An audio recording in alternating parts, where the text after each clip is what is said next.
Salut, ça va? Bon, elle va pas être facile cette vidéo aujourd'hui, et pas juste à cause de mon rhume. En fait, je suis partie d'un constat. Je ne suis pas dans la tête des gens et les gens ne sont pas dans ma tête. Donc, personne ne peut savoir ce que je pense, sauf si je le dis. Vous connaissez d'ailleurs cette phrase, je pense, tout ce qui ne s'exprime pas s'imprime. C'est pour ça que certaines maladies arrivent d'ailleurs, hein, on dit le mal a dit. Quand on dit aussi j'en ai plein le dos, j'ai la rate au courbouillon, ben voilà, on a nos émotions quand elles ne s'expriment pas ou quand on ne les reconnaît pas, elles se transforment en trucs un peu plus moins sympas. Voilà. Et donc les sensations d'ailleurs elles sont présentes régulièrement quand on est en émotion. On peut avoir voilà, le cœur qui palpite, les jambes qui tremblent, des raideurs un peu partout. Bref, forcément, ça s'exprime autrement si on n'exprime pas déjà verbalement, en plus de corporellement.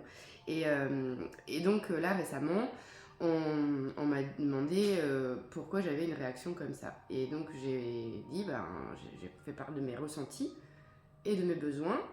Et en fait, c'est la base d'une communication. On a une bouche et deux oreilles, mais le truc, c'est que ça passe pas que de la bouche vers les deux oreilles.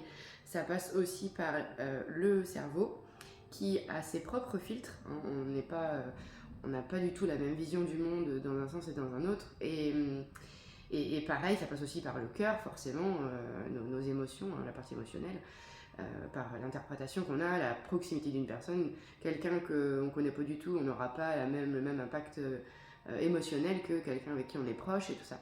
Donc je me suis dit, bah voilà, j'exprime mes ressentis, j'exprime mes besoins, et bah ouais, mais sauf qu'en face, quand il n'y a pas de retour, c'est assez compliqué en fait, de se dire, bah ouais, donc la communication, elle est où? On ne peut pas avancer dans une relation, hein, qu'elle soit personnelle, professionnelle, s'il n'y a pas l'échange en fait. Et là où c'est intéressant, c'est de surtout parler de ses ressentis, de ses besoins. C'est pas égoïste, c'est juste que comme on ne peut pas être à la place de l'autre, on ne peut pas mettre le tu qui tue.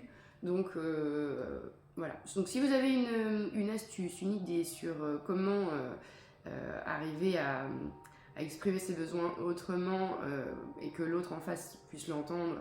Et puis voilà, après l'autre personne elle est libre de l'entendre ou pas aussi, hein, c'est ça.